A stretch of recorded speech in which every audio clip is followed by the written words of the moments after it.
ವೈಕುಂಠ ಏಕಾದಶಿ ಹಿಂದೂ ಧರ್ಮದಲ್ಲಿ ಅತ್ಯಂತ ಪವಿತ್ರವಾದ ಹಬ್ಬವಾಗಿದೆ.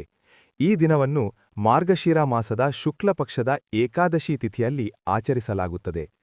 ಪುರಾಣಗಳ ಪ್ರಕಾರ ಈ ದಿನವೇ ವೈಕುಂಠದ ಬಾಗಿಲುಗಳು ಭಕ್ತರಿಗಾಗಿ ತೆರೆಯಲ್ಪಡುತ್ತವೆ ಎಂದು ನಂಬಲಾಗುತ್ತದೆ.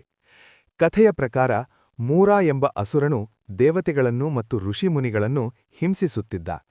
ದೇವತೆಗಳು ಈ ಕಷ್ಟದಿಂದ ಮುಕ್ತಿಗಾಗಿ ಶ್ರೀ ಮಹಾವಿಷ್ಣುವಿನ ಶರಣಾದರು.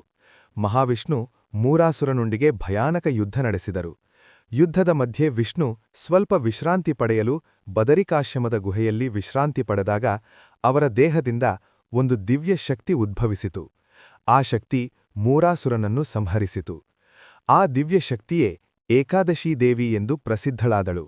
ವಿಷ್ಣು ಅವಳ ವರ ಕೇಳಿದಾಗ, ನನ್ನ ದಿನವನ್ನು ಉಪವಾಸ ಮತ್ತು ಭಕ್ತಿಯಿಂದ ಆಚರಿಸುವವರಿಗೆ ವೈಕುಂಠ ಪ್ರಾಪ್ತಿ ದೊರಕಲಿ ಎಂದು ವರ ಬೇಡಿಕೊಂಡಳು. ವಿಷ್ಣು ಅದನ್ನು ಅಂಗೀಕರಿಸಿದರು. ಆ ದಿನದಿಂದಲೇ ವೈಕುಂಠ ಏಕಾದಶಿಯನ್ನು ಉಪವಾಸ, ಭಜನೆ, ಪೂಜೆ ಮತ್ತು ಧ್ಯಾನದೊಂದಿಗೆ ಆಚರಿಸಲಾಗುತ್ತದೆ.